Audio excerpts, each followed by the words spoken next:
Hi, this is Damien Marie AtHope, and I'm an Axiological Atheist. And I'm here with my guest. Could you please tell us your name and what kind of atheist you are?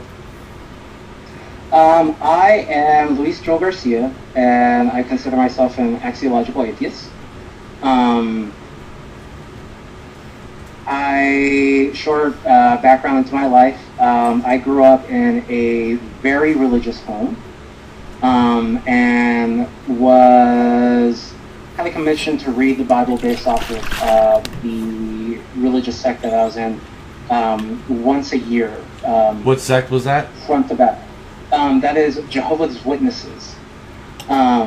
So we were commissioned from the beginning of January to the end of December to have read the Bible every year from cover to cover. And it was very tedious, to put it kindly. One of the things that happened when I was very young, when it came towards my road to atheism, was when I was very young, I would think, and one of the tenets of the faith was that pretty much everybody who died before the Jehovah's Witness sect was created would be resurrected onto the planet Earth. And one of the big questions that I always asked was, how could you have that many people on the planet? Because that's billions upon billions of people. There's just literally not enough space on the planet to hold that many people. So there has to be a cutoff. And I kind of had this thought experiment of everybody in line and everybody judged by God. And there's that one guy who goes like, okay, you could come in, but we don't have any more room. It's kind of like a line at a club. Yeah. Like, we've reached maximum capacity. Right. And the guy goes like, well, I was a really good guy, and why can't I come in? And they're like, oh, okay, well, you get to come in. And then eventually everybody gets to come in, and there's just logistically it didn't make any sense. One of the other big things that I had big problems with was moral relativism within the Bible. Right. You have in the New Testament where you can kill women and children of a different tribe. Right. And then all of a sudden in the New Testament, that's not cool or okay. The other big thing was about decorum, like how you're supposed to dress, how you're supposed to present yourself. And one of the questions I had asked a lot of the leaders of the faith were, well, what if Jehovah's Witnesses, what if that sect came up in Japan or in China where long hair is considered to be culturally acceptable, then that would be okay under the Bible? And they go like, well, no, because the Bible says to be clean shaven and well groomed. And my does it really say that? I don't remember it saying that. Yeah, well, it does say that in Thessalonians. It's when Paul was talking to the Thessalonians about presenting yourself in order to preach to the other congregations when there's a lot of like factions in the sect. And a lot of it was to be like, well-groomed and clean. That was a big thing about it, which was to be clean, which I always thought was a very vague term as well. And my question to them was like, well, Christ had long hair because he was a Nazarene. Right. And by the Bible it says like, Nazarene is supposed to have long hair. Why can't I have long hair? And they're like, well, you're not a Nazarene. And I was like, well, if God is de facto infallible and Christ is supposed to be the Son of God or at least some sort of heavenly being, why can't I have long hair? And they would always say something to the extent of like, well, like you'll understand as you progress within the faith. And I always thought that was a huge cop-out. Yeah. So there was this big sense of moral relativism where it's okay in certain senses and it's not okay in other places, and there's a lot of contradictions. So that's where I kind of went into the road towards atheism, towards rejecting the Bible. One of the big things that pushed me to reject the Bible was when I was struggling with my own sexual identity. I identify with being bisexual. Right. And it was very hard for me to rectify my faith, or at that time my faith, which is actually a very appropriate term because it's just blindly believing in something. Right. And my own personal sexual desires and experiences. So when I was younger, I had sexual attraction towards men, and I had sexual attractions towards women. And I suppressed that for a very, very long time. To get into a personal note, I was sexually molested as a child. By a family member. Was it a male or female? Male. It was male. And the reason I say that because I was sexually abused with enemas, but it was my mother. So I mean, I don't assume that everybody, you know. I know I had a friend too that was sexually molested by his mother. So I mean, I don't assume that you know. It happens, yeah. Yeah, who? It was it was one of my uncles. And what it was penetrative anal and oral copulation. And at the end of it, I felt rejected because he kind of pushed me away. And all I wanted to do was make my uncle feel good, feel happy. I had been introduced to pornography at an early age, not by family members. It was just like, you know, they had Playboy on the TV, and I was like, oh, this is interesting, and I feel weird. So I just kind of wanted to make him feel happy, and I was rejected. And that kind of made me feel really bad. That kind of made me feel very, a lot of shame. I was very confused. And the following day, I was approached by my uncle, and he told me what happened yesterday never happened, and to never speak with him again. And that hurt a lot emotionally. Because I was like, this is what happened, and stuff like that. And I blamed myself for a very, very, very long time.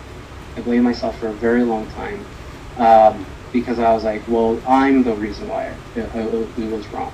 I'm the reason why he didn't like it. I was the reason why, like, I wanted it. Like, it was very victim blaming. Like, oh, I was the person who wanted to be assaulted. I was blah, blah, blah. I was like 9.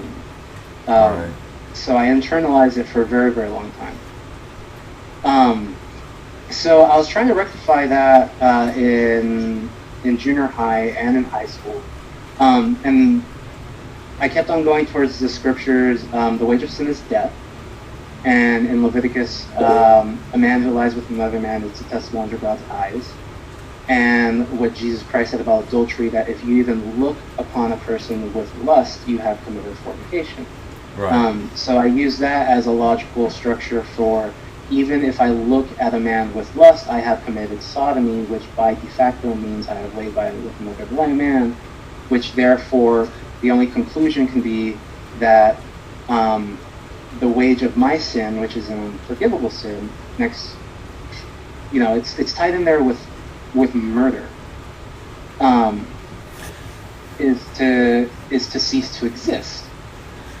So hold on a second. When you say unforgivable sin, far as I know from the Bible, the only really unforgivable sin is actually blasphemy of the Holy Spirit, or I guess suicide. But that you're actually dead. But I mean that you're still alive.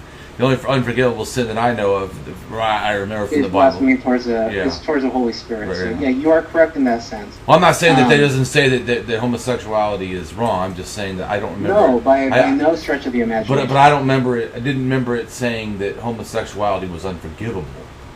Right. It didn't say it was unforgivable, but it's equated with murder, and people who in the Old Testament were found guilty of murder, were stoned to death. Same thing with adultery, same thing with homosexuality and all that good jazz. So I couldn't rectify that within myself, so the only thing that I was able to tell myself was, okay, it's a mental disease. and it can be cured, or at the very least suppressed, like anxiety disorder or bipolar disorder or stuff like that. That's the only way I was able to rectify that with my faith. So I was like, okay, well, I'm just crazy.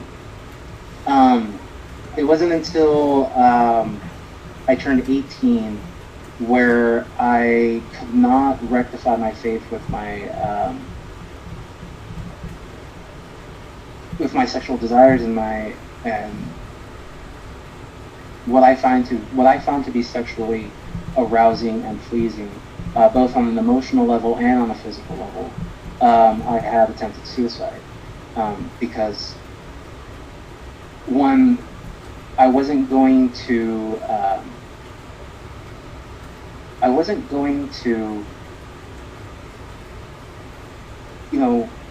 stop. And more specifically, I didn't feel I could repent in good, honest, and being an honest person.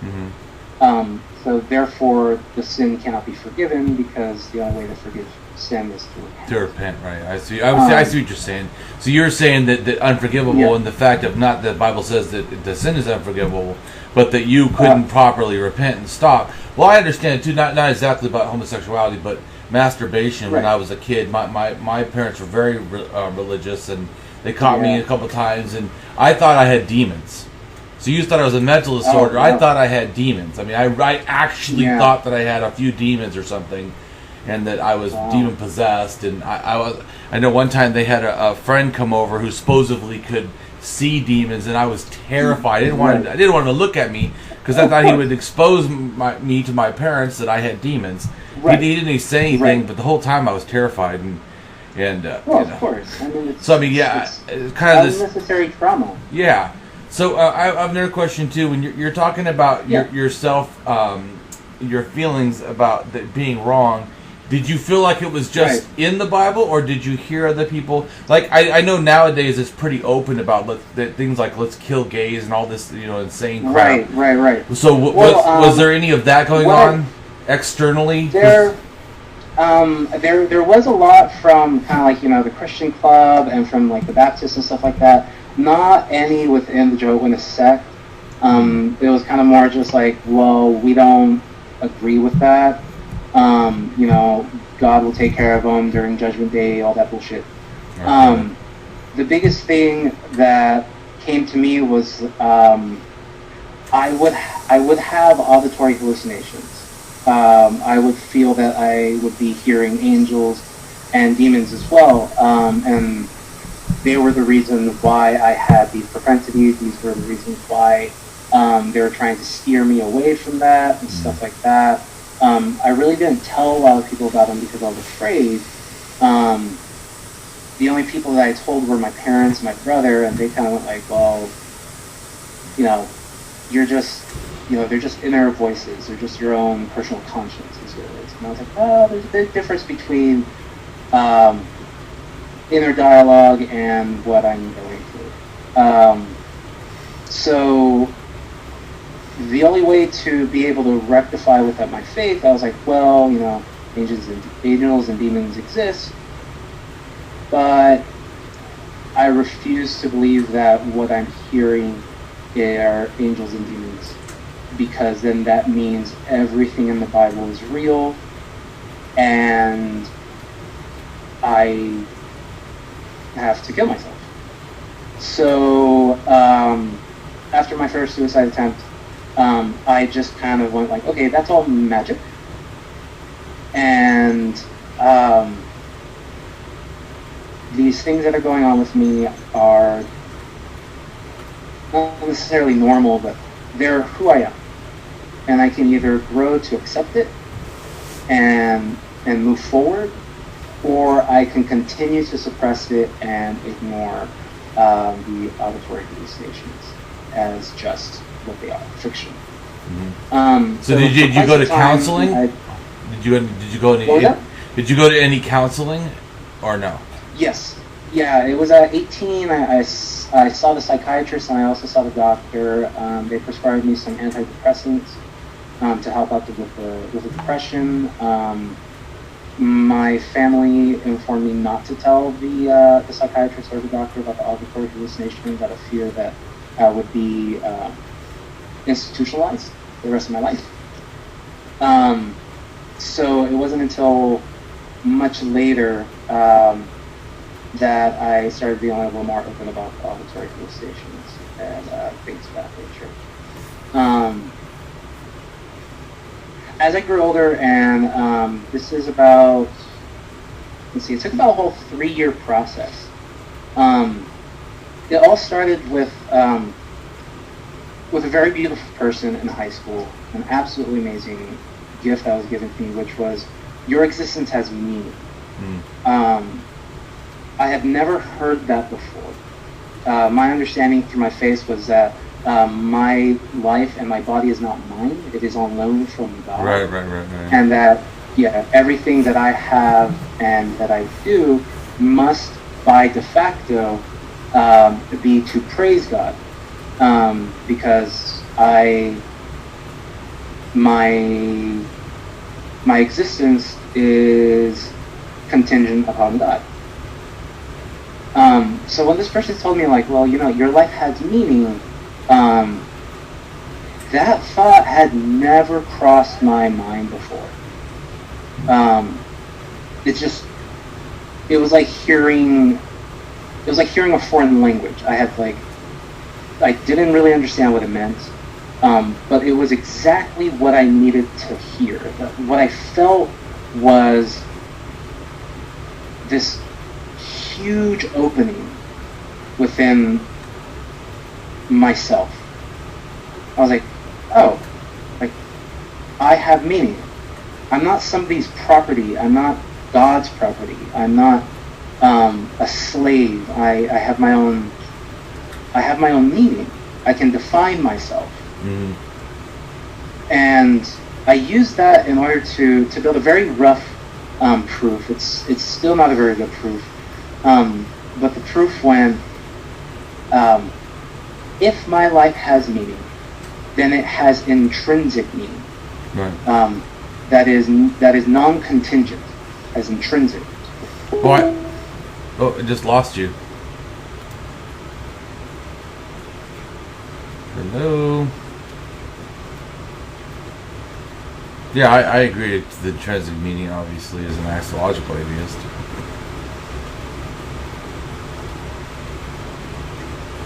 We'll wait a little bit for see if he comes back.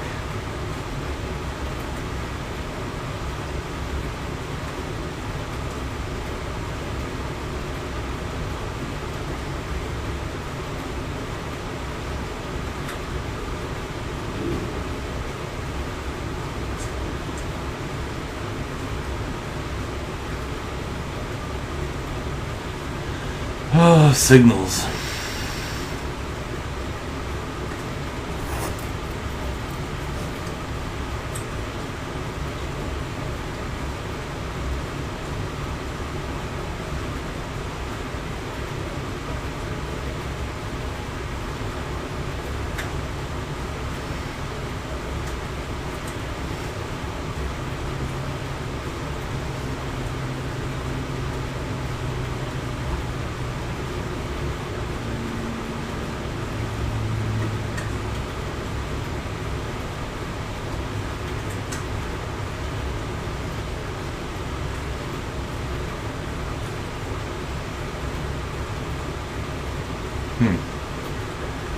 I have to just stop it and do it again. Okay, so awesome. So you were talking about to us before we had a disconnection about your intrinsic value or your understanding of intrinsic value. Yeah. So these five basic human rights.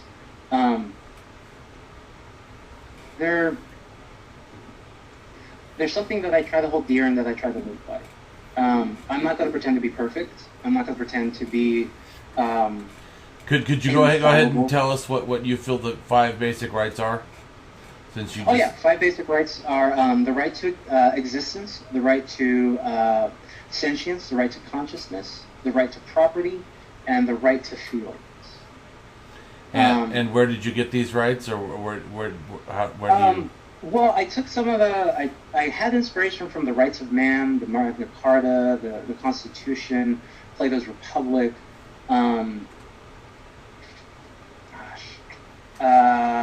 What's his name? John Locke. And miscellaneous philosophers and people I've learned from and stuff like that. So I will definitely give credit to them. But most of it was just kind of, it was just looking at how nature works, and like the governing laws of nature. One of the things that I realized, especially after taking physiology, here's something absolutely beautiful. Absolutely beautiful. The rods and cones in our eyes. What's really cool is, in order to be efficient, in order to use the least amount of energy, they actually send action potentials to the brain in the absence of light, when they are not being stimulated. Because of the fact that our eyes are open far longer during the day, our waking hours are far longer than our sleeping hours. All right. So what we actually see is the absence of a signal to the optic lobe. I think I was talking about this earlier about how 90% of our energy is undefinable. Of that 10%, 85 to 75 of it is matter, and so on and so forth. Nature in itself looks at what is not there. You look at the same way that the arteries and, for instance, oxygen concentration within the body.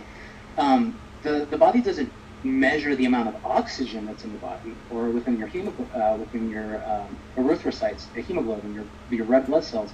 They look at how much carbonic acid, how much carbon dioxide, dissolved carbon dioxide, is in the body. If you have too much, then you have to breathe a little bit more. Your heart starts beating a little faster. If it's too low, then it slows things down. It looks for what's missing. All right. So I came about with these ideas and formed postulates and theorems and proofs for most of them. I haven't found proofs for the right to property yet, and I haven't found a proof for the right to feelings. Those are, like I mentioned before, those are kind of muddled. Perfect example of that is right to property. A mother gives birth. Does that mean that the person is their property? No. Therefore, yeah, of course not. Therefore, like slavery is okay. So No. there's still kinks. It's not perfect in any way, shape, or form. Same thing with feelings. The feelings have the assumption that I can make another person feel something without their consent. It's very difficult to prove. So some of these rights, like I mentioned before, they're not perfect in any way, shape, or form. But they're the best that I can come up with to live a life where I am improving as a human being, not as Luis Garcia, not as a spiritual being or magic, not even as a. Do you have to improve? Personally, is there you don't have to if you right? don't want to. Is there a requirement? No, I don't believe so. To be a person, I don't believe you have to improve at all. No. Because also to me that would mean there's a standard to begin with, and then there's also a goal, and then then there's a norm, and then everybody has to fit it, and then everyone's norm. I get you. And then it's immediate. I would definitely agree with you. Sorry. Right, I was going to say that immediately you would say, well, then you don't have a right because you have to fit the norm. And then someone has to have the standard of what the norm is. Then who gets to decide that? Exactly. So exactly, and that goes all the way back to what I was mentioning before, which is your right to exist and the right to consciousness and sentience. I have no right to tell you what is normal. I have no right to tell you if you are improving or not. It is all completely up to the individual. Right. I take these rights and I say, okay, I have an idea. I have a Platonic idea. Plato had this great sense of philosophy where you have a sense of perfection, a sense of the perfect square, the perfect circle, whatever the fuck you want, that in itself cannot exist in reality. It is merely a concept. And it is people or a square's need to strive to be that sense of perfection. Once again, that does have a judgment statement behind it, like what is perfect, things of that nature. Yeah, see, how I feel is that going back to you said about the body, what the body constantly does. I have a psychology background, and what the body is constantly doing is so is the mind. We're in a constant state of trying to adapt, which is also evolutionary, and we're also trying to get to a state of some sort of balance. Like you were talking about the balance of oxygen in the blood. But so I think psychologically that is also something we do. Whenever we experience a trauma, what we're really trying to do is either adapt to it or be balanced. In other words, if you put something, like you drink alcohol, what's happening is your liver can't do it enough, and so you're having an imbalance. Then your body finally gets back to where it can manage it. And what happens in addiction is that people get they have to take more and more. But the reason why the body is actually adapting, it's saying, okay, this is the new state of affairs. Now we're going to act different. Just like you were talking about air too. If you're at low levels, different than people living in Peru. Well, if you live in Peru all the time, that becomes the new normal. So actually, your body gets a new sense of balance, and I think that, in a sense, to me, that's where I see us living beings in general, or people, as like ecosystems, our emotional ecosystem, and of course your emotional ecosystem, depending on what plants you have there, what animals you have, or what experiences, in other words. Or personality traits or whatever, your ecosystem for you certainly will not be the same as me. Anywhere that I would expect somebody from, shore of California or the, mountains of Peru, completely different, So I'm just giving you my one of my things is, it really, I see everything as balance. So there's no such thing to me as a norm. Because even if you say like a norm, like you said about why I don't agree with you, not you personally, but when you were talking about like squares and circles, so the balance though, the ecosystem doesn't stay the same. The whole point about to me equilibrium is there is no such thing. In other words, the moment you achieve it, it already becomes different again. So like throughout your life, your ecosystem is constantly different. What you need at 10 years old is not the same as at 20 years old, not the same as 30 years old, 40 years old, 50, 60, 100, 80, whatever, It constantly is changing. The different things that are put in there, you put new animals in the ecosystem, all of a sudden everything has to adapt again. You put new experiences in, it constantly has to adapt. So I completely do not believe in normal. What does that even mean? So I'm just saying. I'm just saying for me, that even if you knew, if you said, "Oh well, I know what I need," well, that may change. That may change, and then all of a sudden you need something else. So that's why I'm just saying for me, I don't put any standard. What I say is that we're constantly evolving, and we're this, we're in like an ecosystem that's trying to make balance, and it's just I try to live within the most balance for myself, and then I see society also as an ecosystem. I try to stay in the most balance within society, and that will constantly change. Wars happen, things happen, people come in, people go. I mean, everything is constant. I'm just saying, to give you an idea, so I see morality kind of the same way, like you were talking about John Locke, but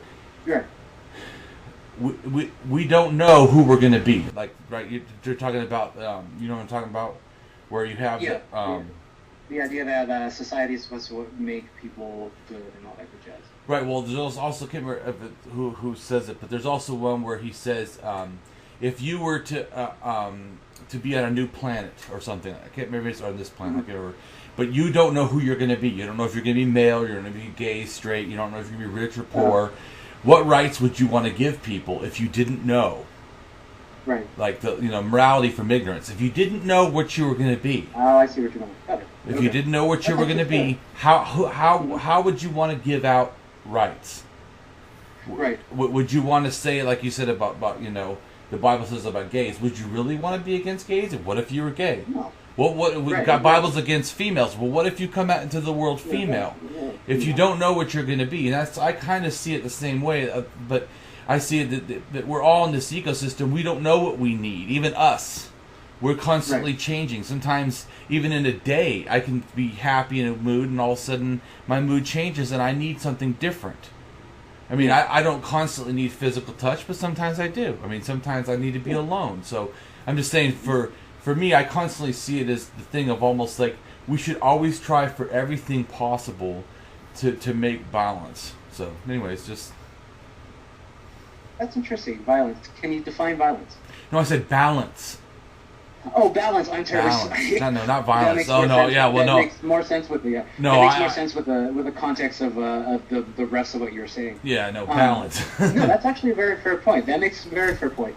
I definitely agree with dynamic equilibriums. You learn about that in chemistry, where things are in a consistent rate of change. Yes. I definitely agree with that. Yes. Which kind of goes to my my libertarian economic type of beliefs, where I truly believe that in our core, people are good. We're not rational by any stretch of the imagination. We're not selfish. We're not any of these types of things. And believe you me, I do not agree with a sense of laissez-faire economics. Mm-hmm. But Adam Smith, when he was writing his Wealth of Nations, had three major axioms, which was one, the free market will essentially establish a fair price, defining fair between two individuals within a small locale. People are rational based off of that, and that will create a state of economic equilibrium. And three, that by setting up boundary divisions with property, people will naturally innovate. More specifically, the injection of capital into innovation. Those are, in my personal opinion, not only idiotic, dangerous. Because one, people are not rational, period. We act irrational. Great example is Predictably Irrational by Daniel Ariely. He created a new field of economics called social behavioral economics, where he looked at empirical evidence rather than philosophical, theoretical type of things. And he discovered that there are certain ways that people act and interact where it makes no sense. Perfect example is what he called the A/B minus A technique. It's a thing that they use a lot in sales and in marketing. What you do is that you present an object that the consumer wants. You can present an object that the consumer is slightly similar, but different than what the consumer wants, something that's relative. And you present something that the consumer does not want.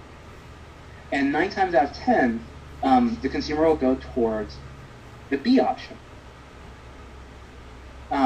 So a great example would be, I think they use it in the book, a travel agent. Somebody wants to go to Italy. I was like, okay, well, we can give you a package to Italy, 4-week vacation, blah, blah, blah, blah, blah. It's going to be about, I don't know, I'm just pulling stuff out of my butt at this point. It's going to be about like $2,400. Or we have this other vacation, which really isn't Italy, but it's kind of like Italy. You can go to France. You can go like to Nepal for a little bit. Not Nepal. Sicily for about 2 weeks, and it's a little bit less expensive, and blah, blah, blah, blah, blah. Or you can go to the Bahamas for 4 weeks. It's going to be $2,500. People can only understand things in relation to other objects. For instance, I have never owned a home. I have no idea what that means. Therefore, I can only understand owning a house by having been a renter. Another good example is the last television that I purchased, or camera, let's go digital camera. Last digital camera I purchased was about $1,000, and it was an SLR camera. I looked at something with the same specs today, and I go like, wow, it's a steal. It's like $300. That's awesome. Without taking into effect that, technology has changed, blah, blah, blah. I find that last purchase that I made, that sense of relative or how I relate to that object actually changes my social and economic behavior on how I purchase.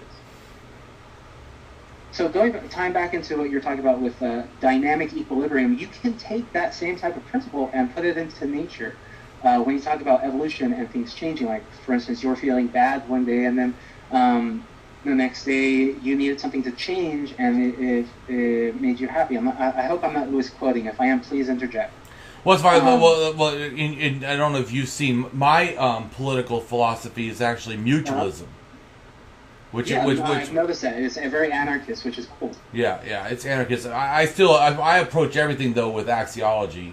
I put value theory before everything. So to me, but I like the idea of the mutual, because it goes back to me like it's going back to a nature centric type of a understanding that things adapt and survive better when they are mutualist.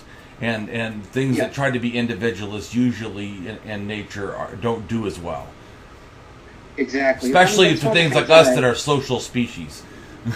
Yeah, we are social species. Right. I mean, we can't deny that fact.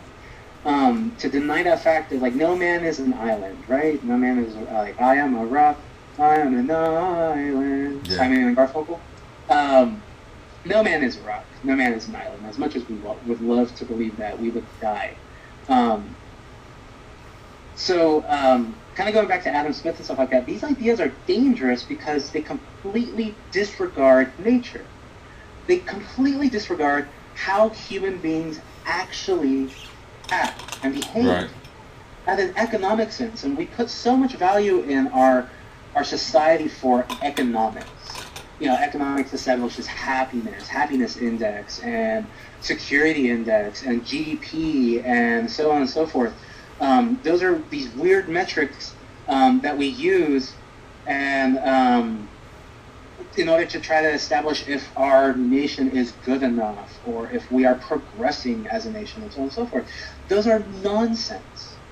Those are garbage, because they don't take into account how human beings actually react, how they actually are.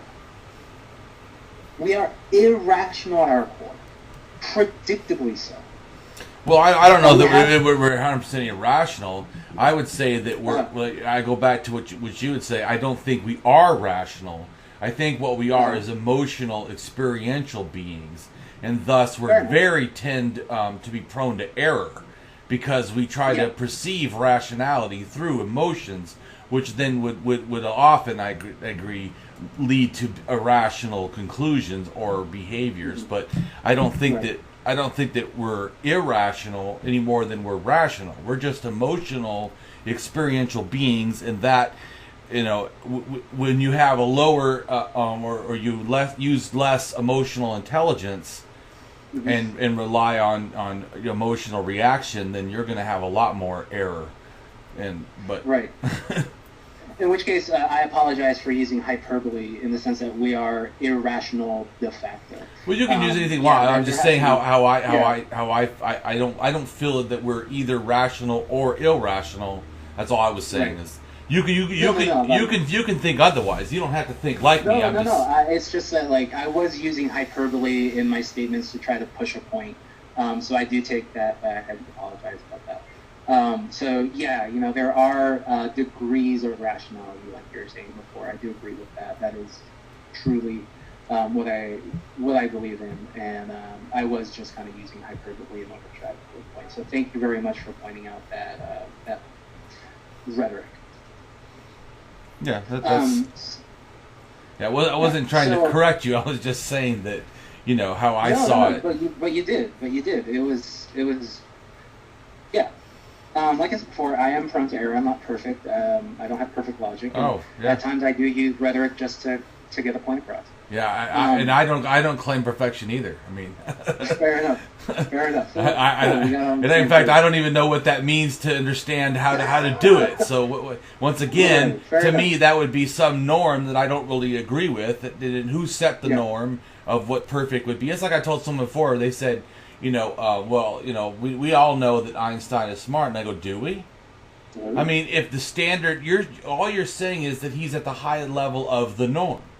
I mean, because if the brain actually could go to 3,000, for intelligence instead of close to 400 or whatever, you know what I'm saying? So all you're saying is depending on the standard of averages, because I mean it could be that that's not very intelligent or not the highest intelligent, but it's and just because something hasn't happened yet or we don't know if someone in history could have had even higher intelligence. I mean, exactly. Which kind of goes to the root of Nassim Nicholas Taleb's The Black Swan, the effects of the highly improbable, which is that there are things that we know. We know that we know. Empirical evidence, tests, laws, scientific laws. There are things that we know that we don't know. Things like, for instance, dark matter. We have no idea what the hell that is. Or dark energy. We have no fucking clue what it is. But we know that we don't know it. So we try to develop tools and things of that nature, theoretical items. But I would say we do know. I wouldn't say we know nothing about it. We do know it's a natural source. It's not, in other words, it's not spiritual. It is a tangible, because it's reacting in the world. Things are reacting to it. It does have an effect. Although I agree with you, we don't know what and why and where exactly it is. But we do know it's not somehow like God. Because I heard someone before say, "Well, how do you know that's not God?" Right, you're right. Yeah, because it's natural. It's natural. There's a difference. So once again, using hyperbole, my apologies. Yeah, we know very little about it. Yes. So thank you for that. And then there are things that are unknowns, things that we can, by their definition, never predict. The housing market crash of 2009 was easily predictable after the fact. Beforehand, the entire nation was so emotionally invested and just completely blind with greed and opportunity and hope and all these emotional chemical reactions going on in our brain that we just ignored it. Our great example is the asteroid that came and killed most of the dinosaurs, or the mass extinctions, the 5 mass extinctions that happened through the different types of evolution of the Earth. They were fucking random, fucking nowhere. And the animals that happened to survive were by random happenstance, just adapted to the new climate and then thrived. Sorry, I'll catch up later. No, I'm having an interview with a friend of mine. Sorry about that. Sorry, just a friend of mine was coming through. I apologize for the disrespect. That's fine. She was waiting there for like a good 15 minutes, and I was like, I'm so sorry. A great example is, let's see. Oh God, what's the name of that book? I can't remember the name of the book. I have it in my phone. But it talks about the coevolution of grasses with human beings. Grasses, whether it be long grass or corn or potatoes or barley or wheat. We have this. One of the cool things out of that book was we have this preconceived notion that we as human beings pick those out because we found out that they're easy to plant and they're easy to eat, and that's what kind of set agriculture. In the book, I think it's called the Botany of Desire. Botany of Desire. The author had an interesting premise, which is, what if it wasn't our personal decision? Maybe it was a subconscious instinctual reaction that we had with these plants based off of how they grew, the flowers that they bloomed, and just sheer luck at some point. That they were able to entice human beings to keep them and then scatter their genetics to become the dominant species because they happen to provide a type of sustenance that we humans were able to develop into breads, beers, and so on and so forth, into modern-day agriculture. So going back to what you're talking about, how we live in this state of equilibrium, a dynamic equilibrium, homeostasis, I think, is a great way of putting it, where we're constantly adapting and constantly evolving with everything around us. You look at what we eat. It's right there. Bread, tortilla chips, even the grass on our lawn. It wasn't our decision. It was subconscious instinctual desire that by random happen chance caused it to be the dominant plant species on the planet. Before that, it was ferns. It's kind of weird to think about. This kind of goes all the way back to the original thing that I was talking about, which was the universe and nature, more specifically, nature is governed by power laws. They are governed by these very small, random events that are in themselves unpredictable by definition. We can't see it coming. We don't know when it's coming. We don't even know what it is. And it has huge, massive impacts on society, on philosophy, on art, on progression, so to speak. I guess progression is kind of a judgment term, or a value judgment, like you were saying before, like what is normal? What are we progressing towards? I guess a better term would be... But right now, I was also saying is that normal, even if right now you say, I know what I like, I know what is normal for me, I'm just saying that that's not even true 20 years from now. I mean, yeah, no, that's totally, and 20 years ago, that wouldn't have been, you would have not wanted that same normal. I'm just saying that's what I was saying is I don't believe in this thing of normal because it's not a real, it's a fake thing in general. I mean, no matter what you put a point and say, that will not stay that way. So it's even if you could agree right now 100%, that won't stay that way. Yeah. And that kind of goes back to the original question I had with my faith, which was moral relativism. Yeah. Well, I'm not a moral relativist, though. Right. No, I get you. But, like, that's the whole kink that I had with believing in a God and believing in the Bible, which was, like, you cannot say de facto that this way of dress and this way of belief and this way of whatever it is can be done by an infallible God. Because if it was, then how the hell do you explain other cultures? Yeah. And why that's okay there? This sense of moral relativism. Like, oh, well, it's okay there, but God thinks it's this way. And we allow that to happen because we need to preach our word and express it. John said, be to the Thessalonians as to the Thessalonians, be to the Corinthians as to Corinthians. If eating meat stumbles my brother, I will not eat meat. If eating stumbles my brother, I will not eat. That kind of nonsense. Like, that's sales. Really? That's not faith. That's sales. So... Well, speaking of his books, did you know that they've already I wrote in my book that that they already know that probably only 7 books were actually written by him. Then another 3 of the books Paul could have done, but probably didn't. And the other books are all completely forgeries that he never even did. Jesus. So I'm just saying a lot of people don't realize that is the real Paul. Some of those books are absolutely not. So I'm just saying that that's like if someone asked me before, like, do you believe there was a real Jesus? I'm not exactly sure, but I'll tell you what, he wasn't a Christian. He Right. he wasn't a Christian. He didn't want to preach to the whole world.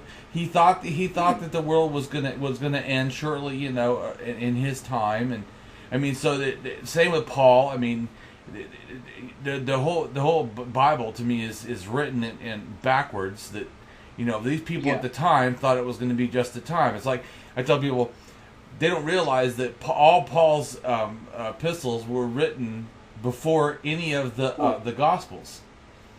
Yeah, exactly. Right, and he never says write them. Mm-hmm. So and it's supposed to be passed down by oral tradition. So I'm just saying, it even exists. Right, exactly. So I'm just saying that when people that quote stuff from the Bible, it's kind of funny because they don't realize that, just like the same thing with, I don't know if you know about the Quran, Muhammad never said write the Quran. And the Quran was never written until after his death. Mm-hmm. So, it's just like, if it was so important, right. Well, it cracks me up because this is my favorite thing. Like, when I was in high school, one of the jokes that I would say, because Jehovah's Witnesses don't believe in a hell, was believe in hell. Is that what you said? What was it? You said they don't believe in hell. Yeah, they don't believe in hellfire. They don't believe in the doctrine of hellfire. That's nonsense. They go by the biblical definition of hell, which is Sheol. Which I know what that is. Burning place. So one of my favorite jokes that I'll tell some of the Christian club kids, they'll go like, "Well, Louis, you need to be born again, or you need to baptize, blah blah blah, or else you're going to go to hell." And I go like, "Well, I get off on the technicality because hell doesn't exist." It was just like, it's so ridiculous. Yeah. And this is my biggest thing. Going back to like the right to sentience. If you're going to believe in something, just blindly, if you're going to have faith in something, just blindly, for God's sakes, for the love of just rationality, for the love of just basic logic, to be true to who you are, for the love of just being. Do your fucking homework. I don't mean to go blue, but just like fucking read it. It's not that difficult. It's hard, and it's dry as crap, and it's ridiculously long, but read it. Don't just spout out things that some other person whom you have trust in that has read it or has gone to school for it or whatever, to be right. This is where like the whole core of these 5 rights come from, where it's up to the individual to define what these rights mean to them. And going to exactly what you were saying, what you believe 20 years from now is not going to be the same thing that I believe right now. Mm-hmm. But you can take these types of very universal ideas, existence, sentience, consciousness, property, feelings, and you can make them what you want them to be, on top of what their literal definitions are.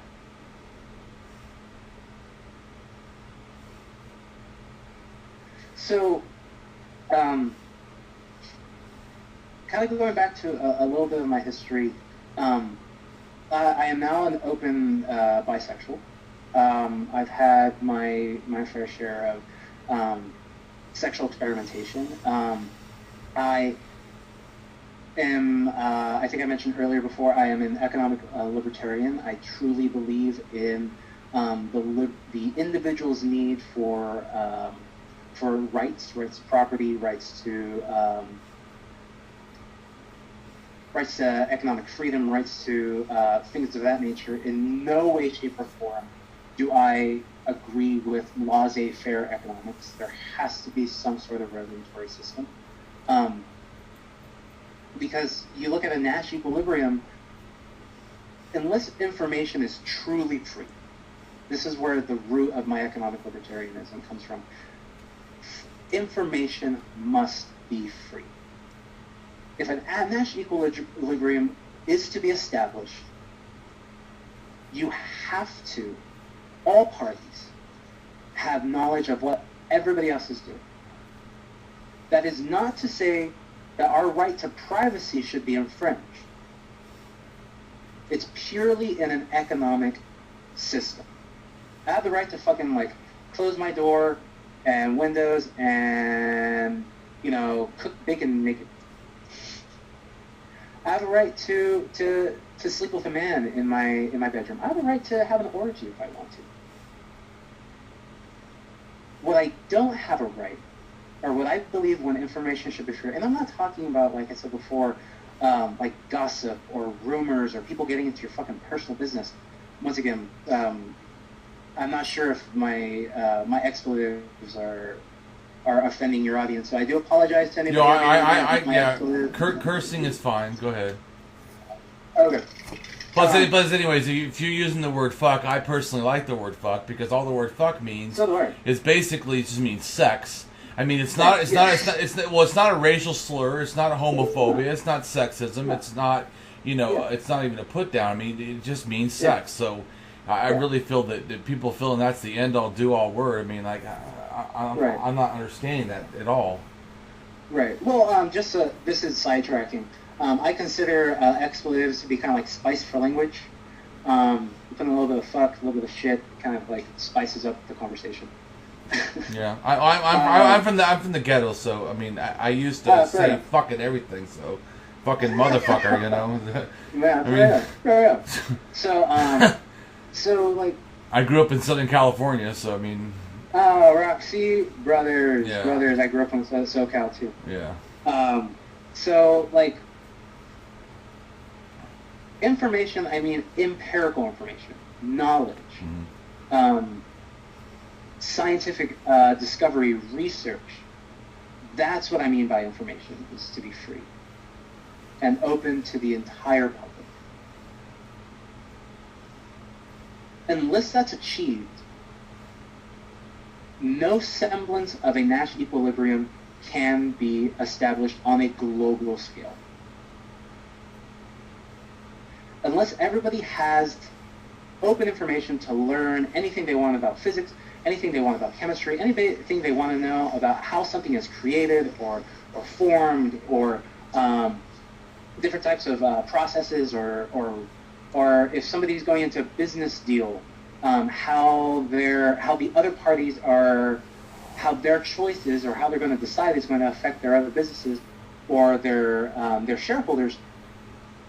You can't come to a general consensus so that everybody wins, or more specifically, everything becomes profitable. I've told a friend before, I love capitalism. And I do love capitalism for one main reason. See, and I don't. Fair enough. I fucking hate capitalism. I think capitalism is a fucking plague.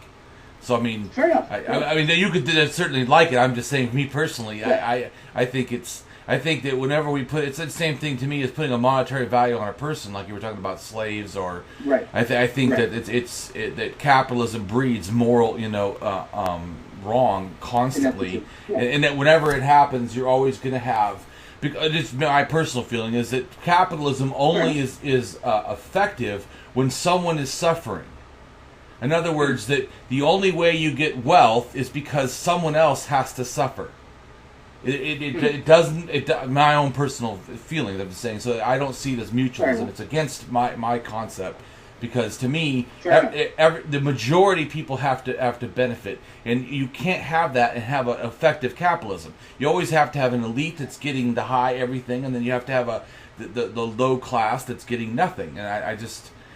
So to me, I'm saying I'm anti-capitalism. I don't really care if people because I'm just saying for me, because capitalism has us worship wealth where we should be, in my opinion, caring about well-being. In other words, it's only okay. It's funny to me. It's only okay in money.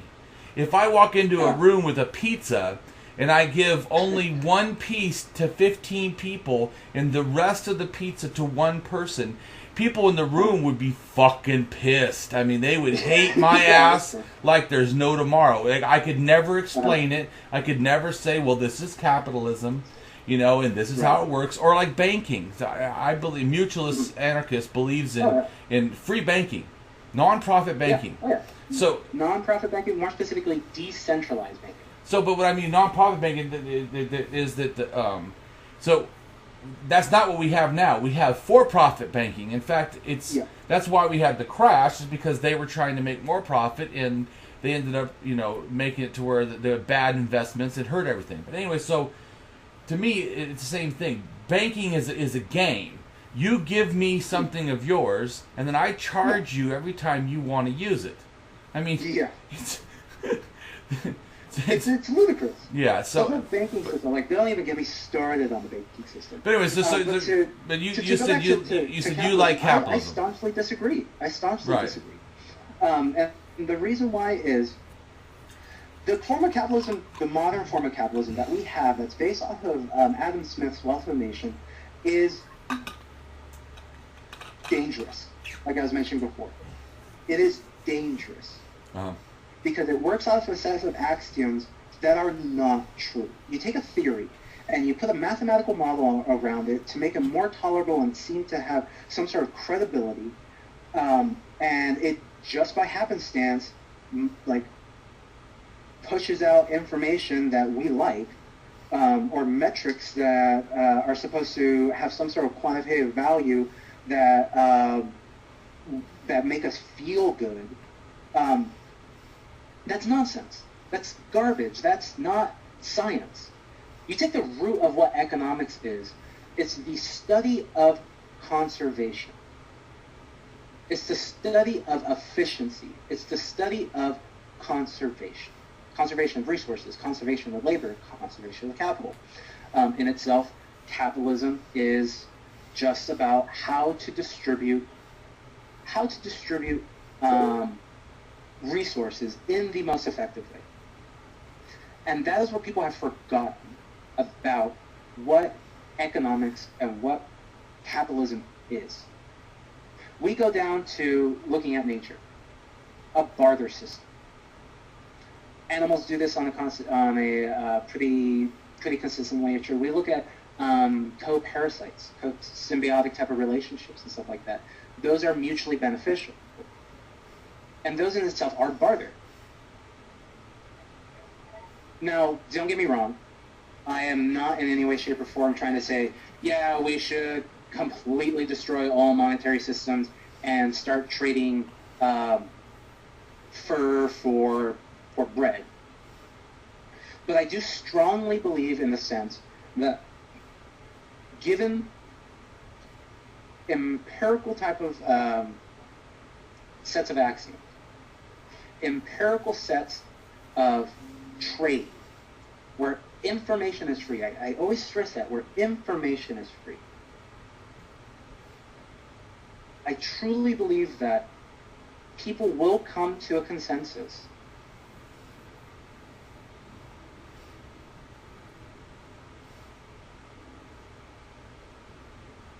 Did we lose you?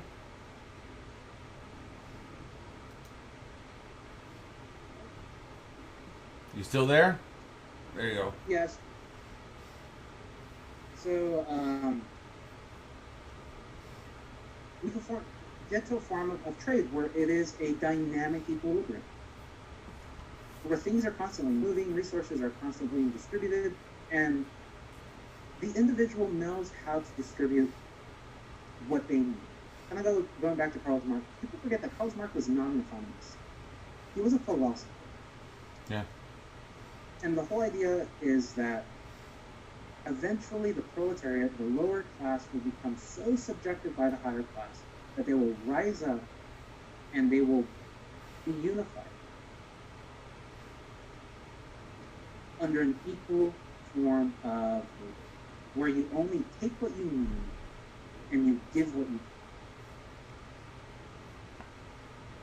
I believe very, very strongly that in a capitalist system, because it accounts for failure, it allows people to fail.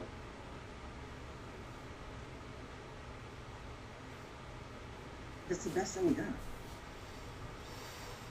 Otherwise, we allow bad ideas to perpetuate through cronyism and through bribery and through political pressure and through influence, just because of the fact that somebody has that type of power. You talk about the structure of capitalism being a game, a Ponzi scheme, I think would be a good analogy. Do you feel that would be a good analogy?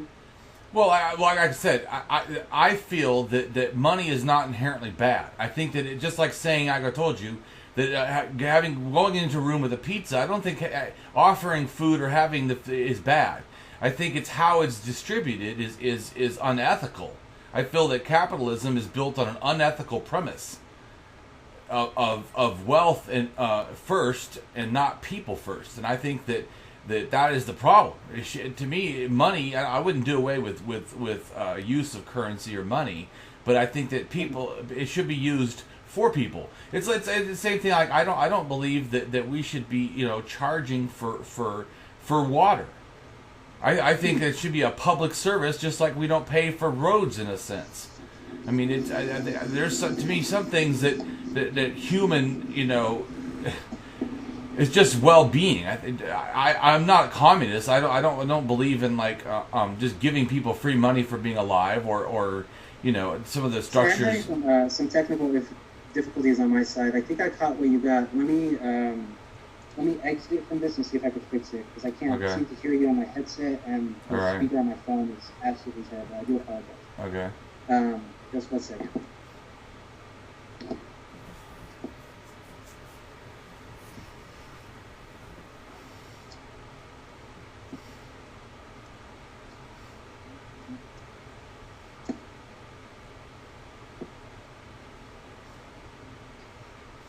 Hello? Can you hear me? Yeah, I hear you. Awesome. Yeah. So, just to summarize what you're saying, because I kind of heard every so often, your biggest problem with capitalism is the fact that because its distribution of resources are inadequate, based off of the money incentive and the profit incentive, that it's deplorable that we start to privatize things that are supposed to be part of the commonwealth, like water or land or even air, for that matter. Because even in the current capitalist system that we have, you own the right to the sky of your property, which is idiotic. It doesn't equate to something that would be considered ethical to the population as a whole. My rebuttal would be,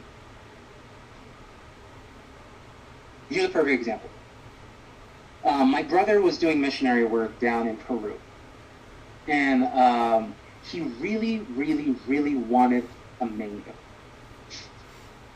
So he went to the local store, and he talked to one of the grocers, and he said, hey, I want to buy a mango. And they're like, we don't have any mangoes. I was like, what do you mean you don't have mangoes? And I was like, they're not in season. I was like, but I want a mango. I have money. Like, here's money. Mango, please. Please give me mango. And it hit him right there. Having grown up in this hyper-individualized system, this American capitalist bastardization of capitalism is what I would say. It's more fascist than anything else. System where, like, if you throw enough money at something, you get what you want. And it hit him where he says, like, oh, I can't have a mango because the trees aren't growing mangoes. So I have to wait until the trees have mangoes. Right, but I would say to you, the reason why in America it has mangoes almost year round is because we actually import them from other impoverished countries. Exactly. So I don't agree. All we're doing is here we're allowed to have stuff while they suffer. Like like people, there's people that actually pick the chocolate plant and have never eaten chocolate because they can't afford the chocolate that they're picking. So I see the whole world as part of my nation. I don't hate America, but I'm not no patriot that feels like it's America while the rest of the world dies. I mean, I'm just saying. So you're talking about the fact that we have economic power over other countries. I see that as immoral. I see the fact that we don't care, and that we allow product to come in at a price, from any country, while they can't even have but it would be way too hard. I want to talk about atheism, so this isn't. But Sorry about that. We did get off track. But just like what I'm trying. So right now, like you talk about grass. This is one thing to go back to what you're saying. So about food. So to me, no tree should be planted on a government land that's not fruit producing, that's free for the public. Right now we have trees, but we have every park that we have, and we usually put a pond in a park, part of the city, and then we usually stock it with fish for free. We don't charge people to go there. Well, I think that's a very good thing to do, and I think also the entire park should be for the public. That includes fruit-producing trees and berries and things that they can eat that are for the area. Because I feel like that one of the problems of combating homelessness is this belief that there are less people, which is what I think in general, like you said, the lower class. That in general, to me, right there, explains why I don't like capitalism, because it puts everything in classes and hierarchy structures. Fair enough. So, I mean, I feel like the entire hierarchy structure is an unethical thing. To me, that there is no lower class of people. There's just people. Right. That is a going back to what you were saying, a fake thing. That's an invented thing, just like an invented God, or like I also believe an invented concept is a holy person. You're another person. You're not holy. You're not better. And then people. Exactly. So I don't class people. In other words, to me, I'm not the highest intellect, but I'm also not low. I do have a lot of ability, but I don't see myself as better than anybody. I feel like I'm just another human. Yeah. So I think I might have misconveyed or misconstrued something by using the word proletariat or a lower class. I was merely trying to. But you do agree that it does believe there's lower class. No, definitely. And it does. But this is what I'm talking about in the sense of that's old capitalism. Neo-capitalism, which is something that I'm trying to perpetuate, is a classless type of system. It's not based off of wealth. I had this big diatribe on Facebook about what I believe how wealth has no connection with, or more specifically money for that matter, with true economics. This is going on to a sidetrack though. Going back to atheism and the idea of classes and things of that nature, I use the term class as a way to paraphrase Marx's ideas and philosophies that I understood them by in his book. Personally, I don't believe that there are classes. Even when it comes to intelligence, even when it comes to physical fitness, even when it comes to aesthetics, we have our own individual talents. We have our own individual adaptations, so to speak. But at the core of who we are people. No one's better or worse. I have this joke that I'll say every so often. And I was like, oh, it's such a bore, or such a pain to be part of the to not be part of the Commonwealth. It's a joke because this idea of Commonwealth or nobility is in itself, like what you were saying before. It's a farce. It's a construct that we made in order to divide people. Absolutely. You were mentioning earlier being a citizen of the world. Yep. I strongly agree with that. I am not a United States citizen. I am not a Mexican citizen. I am not Hispanic. I am a person. I am Homo sapien. Mm-hmm. I am a person, and so is everybody else. Right. Whether you have a higher... I also have this other joke, which is like, lousy neural averages. Why can't they understand things like I do? Well, they're just born that way. I was like, it's a joke. Just like how you can't say that being a homosexual or being bisexual or pansexual or polysexual is a choice. It's something that you were born with, especially in the LGBTQ community. Just like you can't say, oh, well, that person's being stupid by choice, or that person has a lower IQ by choice. No, they were born that way. Mm-hmm. And how much arrogance and how tongue-in-cheek, that's what it is, how much arrogance and how much fucking hubris to say, well, you know, it's their choice to be dumb and have a lower IQ because they can't understand quantum mechanics or blah, blah, blah, blah, blah, blah, blah, blah. No, they're just a person.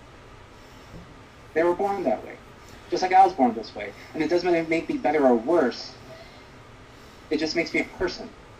Right, but see, I'm just saying, in my worldview, coming from no longer being religious and being being an atheist, to me, I see it different. That you don't have to defend why. In other words, you deserve rights, and you don't. In other words, because I feel like, and I'm not saying that it's not, people are not born that way. I'm just saying that's irrelevant. It's irrelevant. Okay. To me. Okay. In other words, no one has. In other words, how often does someone have to defend heterosexuality? Yeah. Right. I mean, do they have to say, "Well, I was born this way"? I mean, I'm just saying that they shouldn't have to. Whether they're born that way, whether they choose that way, what does it even matter? Does it? Why does someone even have to defend that? I'm just saying. So when someone, I'm just saying. For me, I'm just saying, I don't start with the standard or the norm that somebody. You tell me you. I don't have a right to tell you what's you, and I don't think you need to say, well, I'm me because of this, or or I like this because I, like you said, Hispanic, or because I'm an American. I like this, as where someone in their country would like different things because they're from their country. Mm-hmm. I don't think you have to defend. You can just say what you like. I think people own themselves. People have the right to themselves. I think religion is the one that says that, oh no, you have to do this. Like you said, rules. This is the way you have to be at this time, in this way, with this thing, or else. And so I think that really most of that, to me, because even culture and religion, I think, throughout the years have really worked together. But I think religion is the excuse that gives culture its power. Often, because that's why even like someone says they're Jewish, That's actually a very good argument. It's actually very good. That's a very good logical progression. I kind of want to go back to what you're talking about, like proving your sexual orientation, mm-hmm. proving like how often do you have to say like, oh yeah, I have to prove I'm heterosexual. The amount of times that it's so frustrating. The amount of times that I have to be able to give my bisexual credentials. Right. It's frustrating like nobody's business. Well, and you're a man, right? Yeah, I'm a man. Are you? Yeah, I'm a man. How do I know that? How do I know that? I've never seen your genitals. Yeah, exactly. How do I know that? You need to prove you're a damn man. You don't know if I'm transsexual. You don't know if I'm intersex. You don't know any of these other things. Right, and a lot of people assume that I'm a man, and I'm actually mildly intersex, so I'm not totally a man. That's actually cool beats. I'm actually not totally a man. So you assume something incorrectly. But then a lot of times what's funny is when I tell them I'm intersex, you know what they say? Prove it. Right? People want, well, why? How do you know that? Well, no. I'm going back to what I'm saying is that this whole thing is bullshit. Why? Just like I tell people. Why do you even know? Right. Yeah. Well, but I also say, I have the right to define myself, and other people just have to accept it.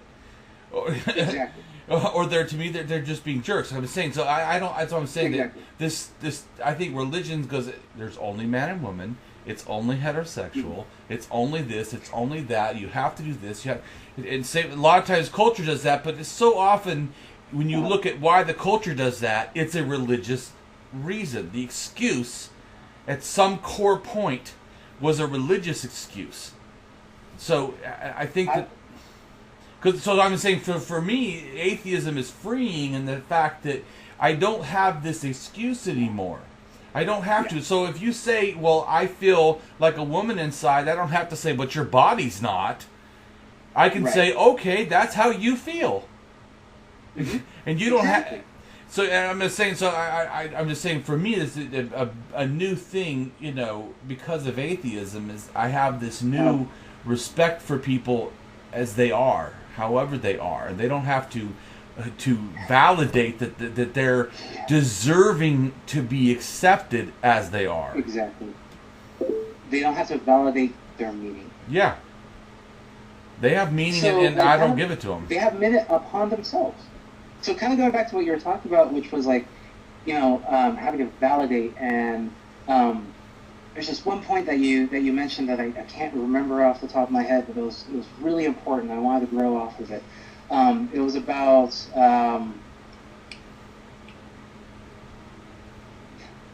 culture and religion. Yeah. I believe the biggest proponent of this is culture. And religion is how either an individual group or an oligopoly uses that in order to, like what you were saying before, dominate and control and cause suffering. Right, it's an excuse. Through enslavement. It is an excuse. It's a cop-out. So I think it's a little bit more than an excuse. What I think it is, it's a psychological tool of fear.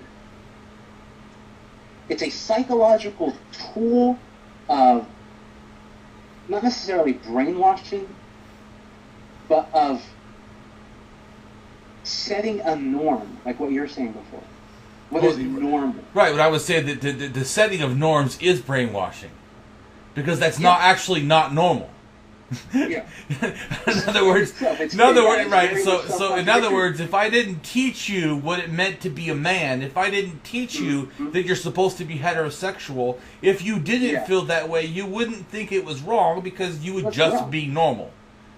Exactly. So you would just be as you are, period, without it wouldn't be.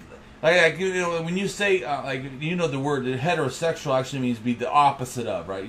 Liking the opposite, and homosexual liking the same. Liking the same. Right, but if you didn't have that concept that other people were like or the same, you would just like people because you like them.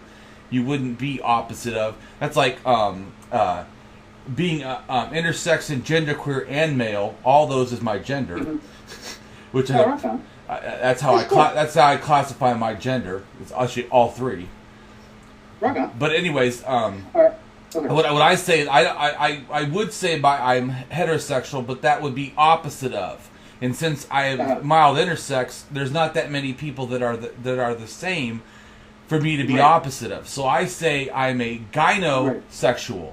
In other words, liking of the female vagina, because what I'm saying is what I like, not what's opposite of me or the same of me. Yeah.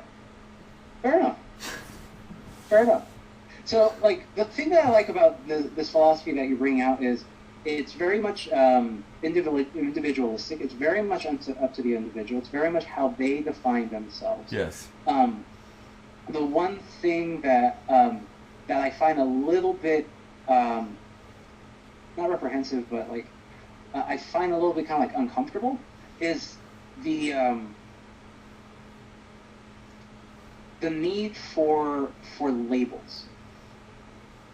One of the things that I really appreciated when I came out to my family was my family members who were very strongly Jehovah's Witness very much rejected it. My brother actually stopped a lot of communication and social interaction with me. And my mother stopped talking to me for about 9 months. So let's correct so I understand. I'm not against labels. I think labels are descriptive, and so I think they're beneficial. Were you saying that I didn't understand? Were you saying that you're against labels or you're for labels? I didn't. You said you don't. I'm against labels, mainly because of the fact that they pigeonhole a person into an accepted definition. For instance. One of the things that I absolutely appreciate from one of my uncles on my father's side, who's been openly homosexual since high school, and him and his partner have been together for I think almost like 30 years. one thing I loved about him was that he said sexuality is a spectrum. Well, I agree. It is a spectrum between, exactly. It is gender is also grays and blues and all that good jazz. Gender in itself is a spectrum. Absolutely, I totally agree. And yeah, and in itself, if you take those two as a coordinate system, gender and sexuality is a plane. Mm-hmm. We're in agreement. I still think that we can have labels. I think that we need more labels instead of fewer. And like that's all. I do not agree. There's only one or two labels. So I'm trying to understand when you say you don't like labels. I think that having limited labels or only having labels we accept. Once again, like I said, I don't define you. I allow you. That's my misunderstanding. You could make up a new label. I don't even require. So you could say that you don't. You're a non. Your gender is a non, which would be non-gender. Yeah. I would say okay. Exactly. Or you could say like I'm pangender. Hypothetically. Yeah. Or like I could say like I am hypothetically I don't know like something like I am attracted to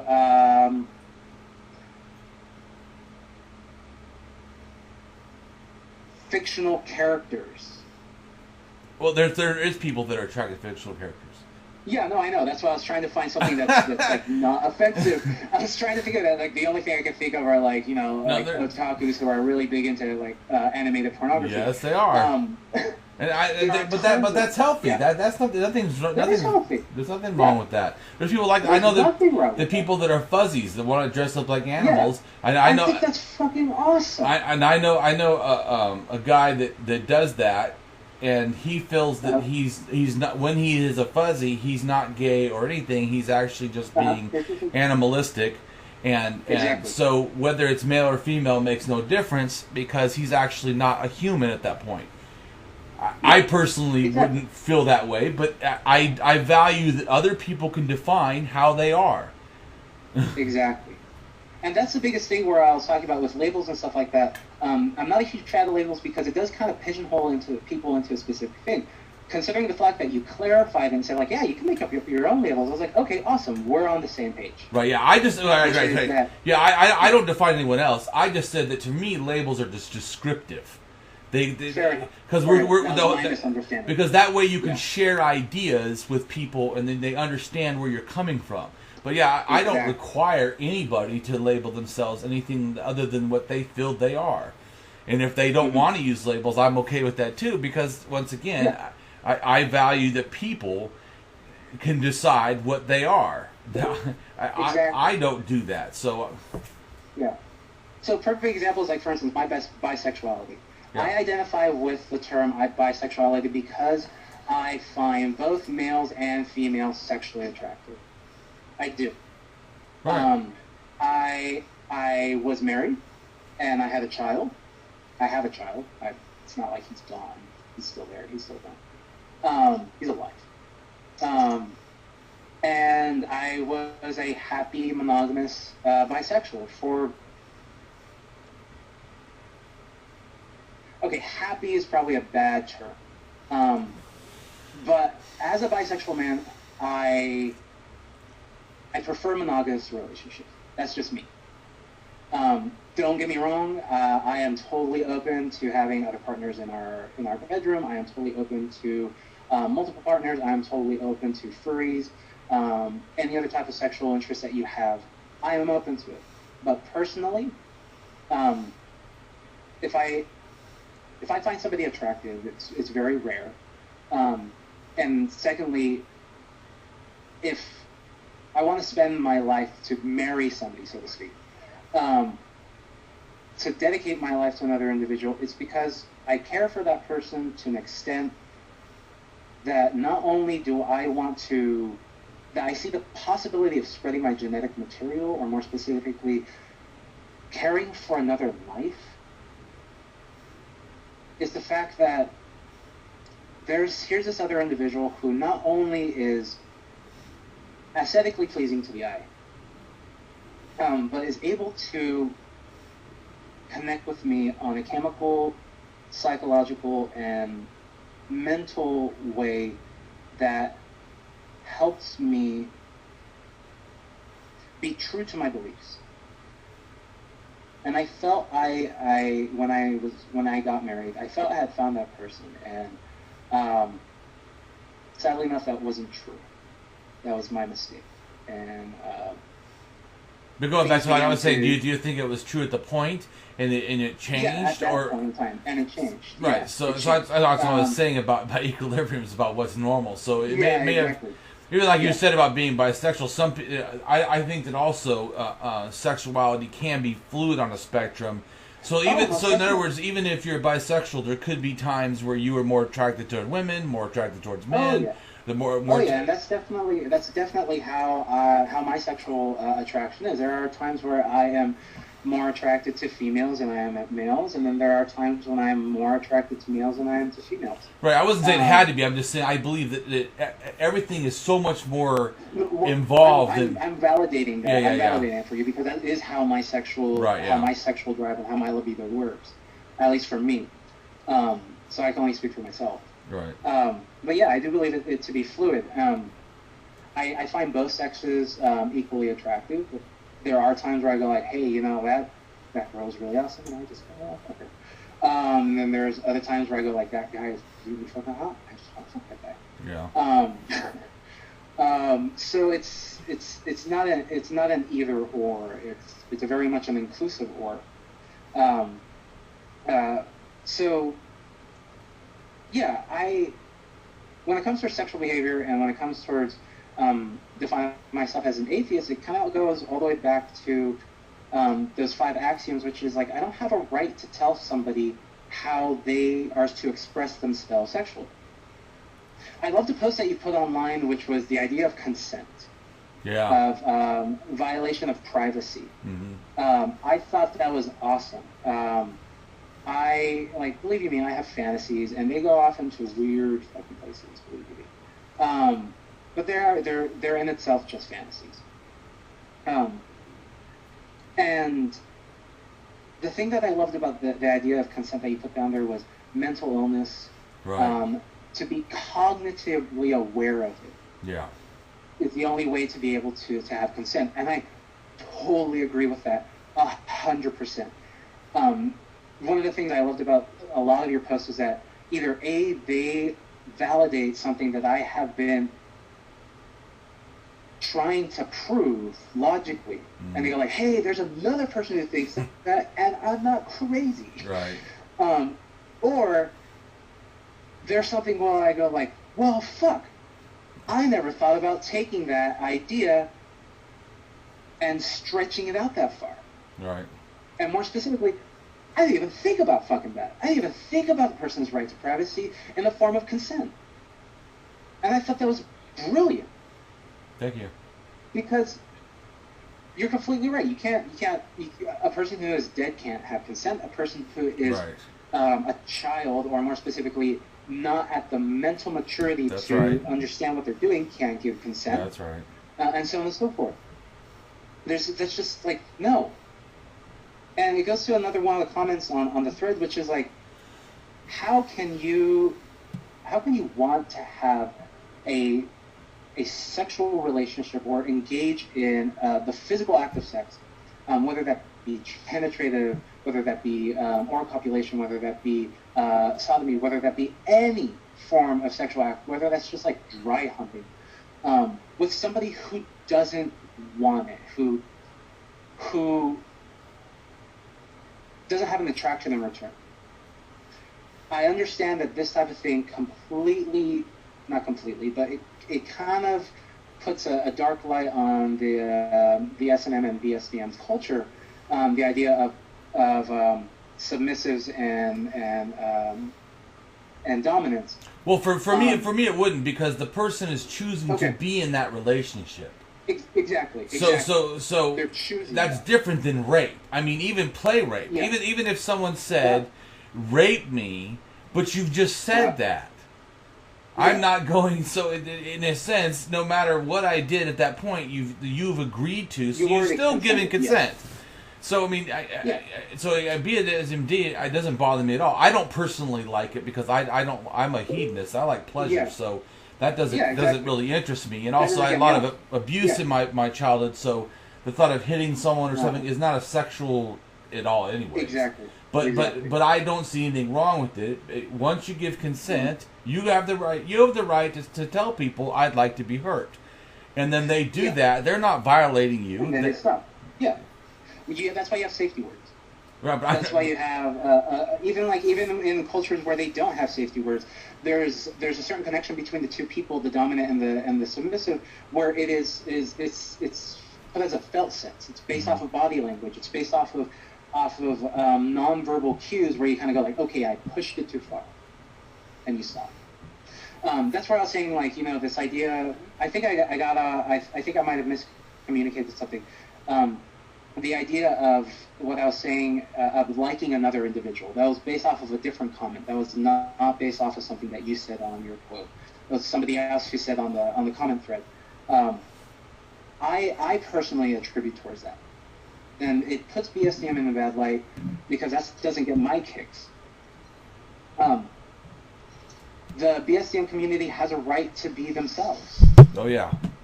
I have no right to tell another individual how they get their kicks, how they get sexually aroused, how they express themselves sexually. I agree. I have a right to say, hey, I don't like that. Mm-hmm. I agree. These are my dogs. I agree. Yeah. So that's where I was saying, where, like, personally, when it comes towards my sexual expression, a lot of it is about the other person's pleasure. Like you were saying before, you're a humanist. I was talking about my experience with my uncle when I was sodomized and I performed fellatio.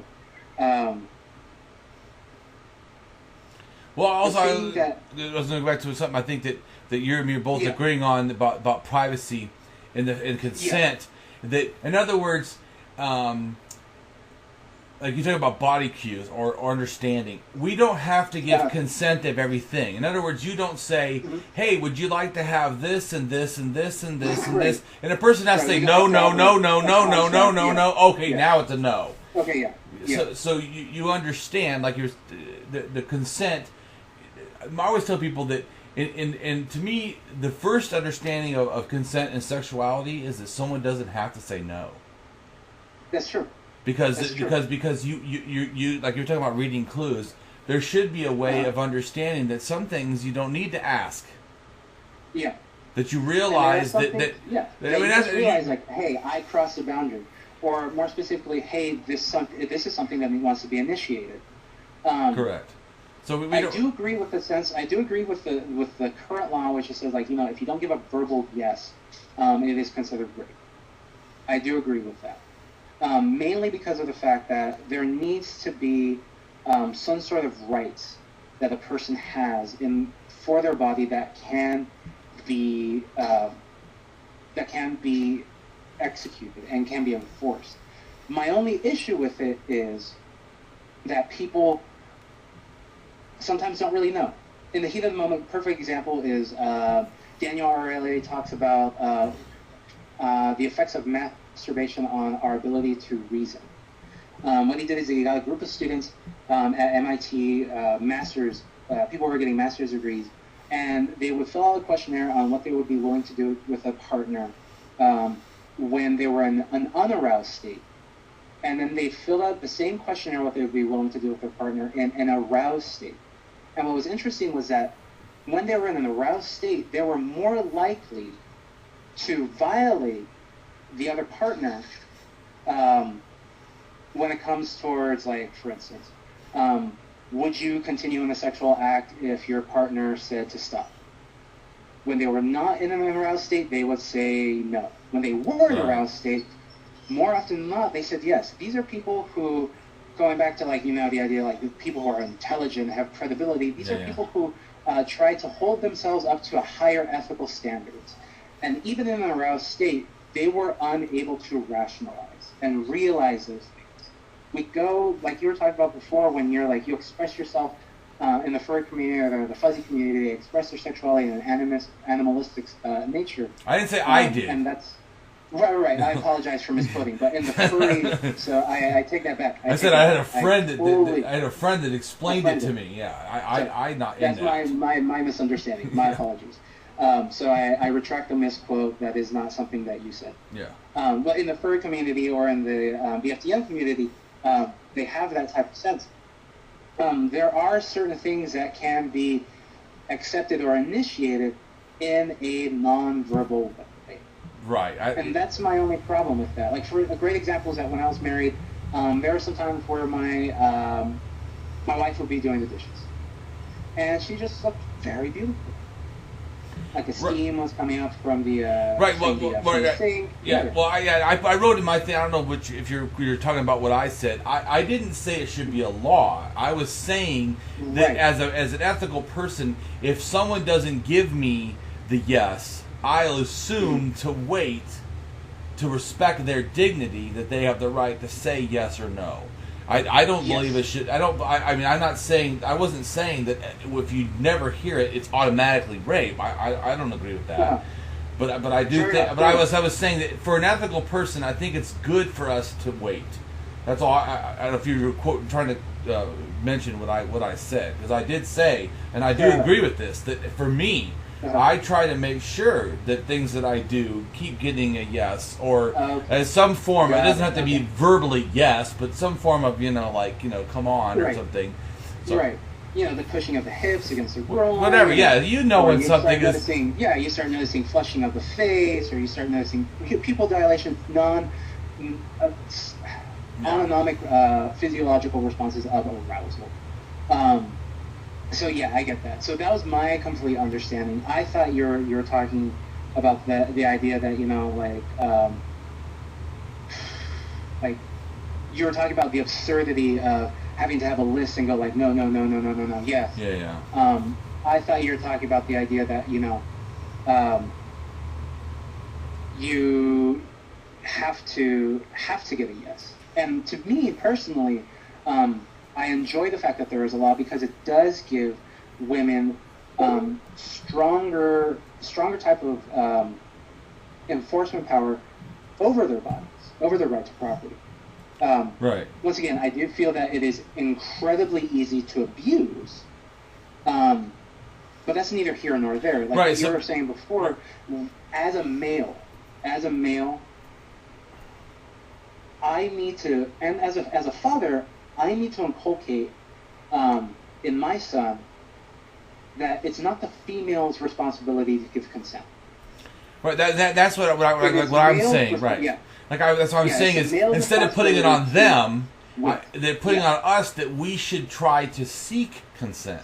That's what I was saying. That instead of demanding that they give it. Same page. Right. So that's what my point was. That ethically we should be seeking consent and only trying to go after people that can give consent.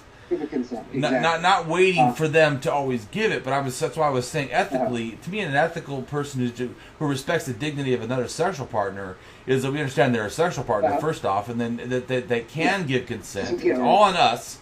It's us focused. That we're making sure that I can't control the rest of the world, but I can control me. And so I try to make sure the other person is available to be a sexual partner, that they can give consent, that they're in a state to give consent, that I try to get consent before I do things, so that I'm not being in violation. So I agree with you that I'm not saying there shouldn't be a law to help benefit that, but I'm saying I think that the ethical thing is not to wait for laws, but to do what is ethical without laws having to be there. Got it.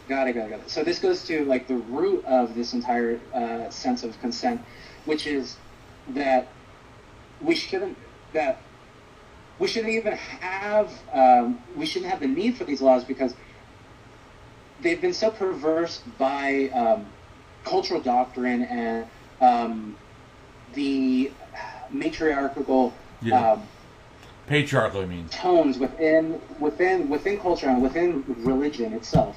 Oh yeah. That it's kind of infected our subconscious that we are like, it's a woman's duty to have have sex with their partner or with their husband. It's their marital duty, so to speak. I am going to have to cut this short, one, because of time restraint, and two, because my battery's about to die. That's fine. So I'd like to leave off of one last comment when it comes towards atheism. In my personal, especially in axiomatic atheism, the thing that I most self-identify with it is the need for not necessarily universal truth, but the need to prove your philosophies to yourself. You can't just blindly believe some random individual and go like, oh, I like what he says, so that's mine now. Right. No. You have to prove your ethics, your logos, and your pathos, your feelings, your thoughts, and your morality, for lack of a better word. Ethics is better. I was just trying to find another word because I already used ethics. So to me, I think that morality is under is the branch that ethics is under, anyways.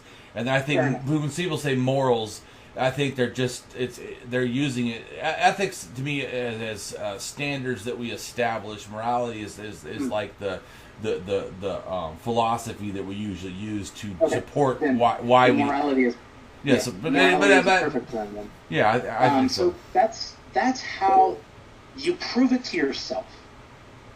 Because if you can't defend how you live, if you can't establish a set order of why you act a certain way, and what makes you human, so to speak, what makes you Homo sapien, other than just the biology, what makes you an individual, what defines your meaning, in my personal view, then you might as well believe in ghosts, magic, and God, and snake oil, and all the other nonsense. So thank you very much for this interview. I really appreciate it. It was really awesome talking. I do apologize if it went into like a debate type of structure rather than an interview structure. It's the form of conversation that I'm used to, and that I truly believe is a great form of conversation, because it's not so much like it's like banter. It's like being in a play. You have back and forth, and if you don't have an open exchange of information, then I might as well just be giving off a speech, or just being a loudmouth and just spewing off information. Right. I have no problem with debates. I do debates all the kind of stuff all the time. Right. But to me, this stuff, my interviews that I do, are to allow people to hear the voice of different atheists, so that if they are new to the community and stuff, they have someone to relate to, someone to hear the ideas, and so it's outreach, because I mean there's. So that's what it, and I know that I have all kinds of cultures, all kinds of sexualities, all kinds of genders, and I think that it's beneficial, because then there's somebody that you can listen to and relate to. So yeah. But anyways, I really appreciate that, and that was no problem. So you have a good rest of your day, and that's one of the reasons why I friended you, and one of the things that I keep following you on Facebook is because of the fact that I don't feel like I'm alone.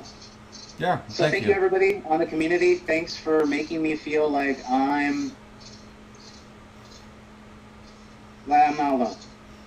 Wonderful. All right, everybody enjoy the rest of your day. Like I said before, I think I have 3% battery left. Thank you again for allowing me to be a part of the community, and thank you again for hearing my own personal beliefs. Right. Once again, if you have any issues, or if you have any questions, or if you just want to talk a little bit more, please feel free to either instant message me on Facebook or send me an email. It is on my Facebook page. And I think it'll be awesome. All right. All right. Bye, everyone. Bye.